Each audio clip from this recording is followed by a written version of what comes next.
ölkəmiz dünyanın yaşanılacaq ən gözəl ölkələrindən biridir, yox elə birincisidir deyərdim. Azərbaycan hər mövzuda bütün ölkələrdə qabaqdadır, qabaqda da olacaqdır inşallah, daha da irəliləyəcəkdir. Bir ölkənin irəliləməsi üçün onun həqiqətən də dayağı onun oğullarıdır. Müharibə sülh. Onlar mütləq ki, vətənpərvər oğullar olmalıdır ki, o müharibə sülhlə bitsin və yaxud da o müharibə qalibiyyətlə bitsin.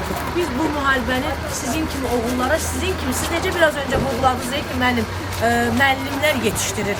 O igidləri də sizin kimi qeyrətli oğullar yetişdirdi. Siz qeyrətinizi onlara aşıladınız. Sizin qeyrətiniz onlara köçürüldü. Siz bu vətəni, eşqi, bu namusu, qeyrəti onlara köçürdünüz. Bunlar qanla keçən bir şeylərdir, genlə keçən bir şeylərdir. Siz öz eşqinizi o oğullara ötürdünüz. Biz sizin yetirmələrinizdik. O mənim yetirməmdir, mən sizin yetirmənizəm. Siz mənə köçürdünüzü, mən onu ötürürəm. Bugün sizin yetirməniz onlara elgin. Siz olmasanız o gen, o qan, o qeyrət, o namus bizə köçürülməzdi. Bunu mənə siz ötürdünüz.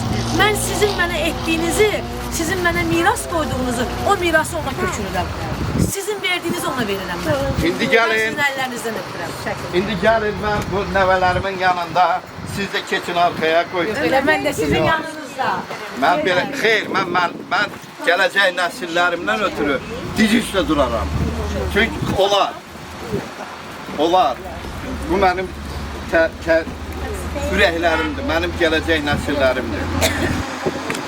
Oldu. 94-cü ildə gedən qanlı döyüşlərdə bizim bu qəhrəmanımız öz qızıl qanı ilə Azərbaycanın silinməz tarixini yazdı. Bütün şəhidlər dünyanı lərzəyə gətirən qəhrəmanlar Azəri türkləridir. Ey Azəri türkü, sən qəhrəmansan. Şəhidlərə biz öldüm demirik, çünki onlar sağdır, Allahın evindədir. Şəhidlərimizin adlarını ürəyimizin divarına yazıb onları əbədi yaşadacaq. Çünki onlar ölmüyor. Şəhidlərə öldüm demeyin, şəhidlər sağdır. Sağdır, sağdır.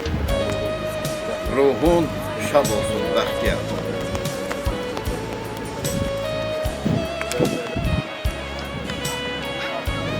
Azərbaycan, bugün sənin qanlı tarixini yazan igidlərinin gün ad günüdür.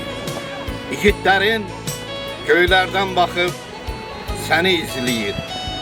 Azərbaycan, sənin qanlı tarixini öz qanları ilə yazan Bəhruz kimi qəhrəmanlar, ey Azərbaycanın ərazi bütövlüyü uğrunda gedən qanlı döyüşlərdə qəhrəmancasına şəhid olan bütün şəhidlərə salam olsun. Şəhidlər ölmür, şəhidlər Allahın evinə köçür. Şəhidlərimiz öz qızıl qanları ilə Azərbaycanın silinməz tarixini yazdı. O tarix ki, bütün dünyaya bəyan elədi ki, Azəri türkü olan hər bir əskər qəhrəmandır. Qəhrəmanlar ölmür, qəhrəmanlar əbədi yaşayır. Ey şəhidlər, sizlərin adlarını biz ürəyimizin divarına yazıb əbədi yaşadacaq. Ey əbədi qəhrəmanlar, Azəri türkünün qəhrəmanlıq salnaməsini yazan igidlər, bütün şəhidlərimizə salam olsun deyirik. Çünki şəhidlər sağdır, şəhidlər ölmür. Bəhruz, sənin kimi şərəfli qardaşımız ananı, atanı, həyat yoldaşını, evladını kənara attı. Ancaq vətəni sevdi. O vətəni ki, torpağını öz qanı ilə yuvurdu. Sən ey qəhrəman, sən ey şəhid, sən sağsan. Çünki sən özünü vətənə pay elədin. İbrahim Peyğəmbərin öz evladını qurban verdiyi kimi, atan da səni Peyğəmbər kimi vətənə qurban verdi. Mən bütün şəhidlərimizin, eləcə də Bəhruz, sənin qarşında baş əyirəm. Ruhun şad olsun. Mən Allah rəhmət eləsin sözünü deyə bilmirəm ona görə ki, şəhidlər sağdır, ölməyib. Şəhidlərə Allah rəhmət eləsin deməyin. Çünki onlar sağdır, Allahın evindədir. Onlar əbədi yaşayır. Amin. Amin.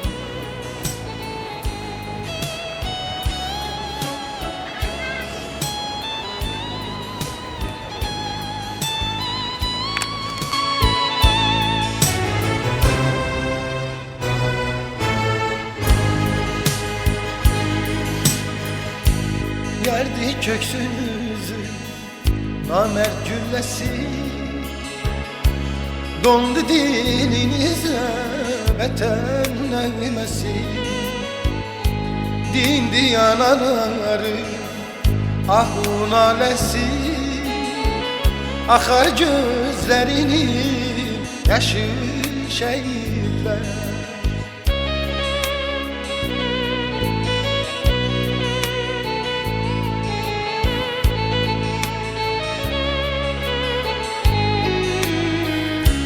Dünyanı heyrete salan oldunuz azadlık odunda yanan oldunuz Göçüp yüreklerinde kalan oldunuz Unutmak olar mı sizi şehitler Dünyanı heyrete salan oldunuz Azadlık odunda yanan oldunuz Göçüp yüreklerinde kalan oldunuz Unutmak olar mı sizi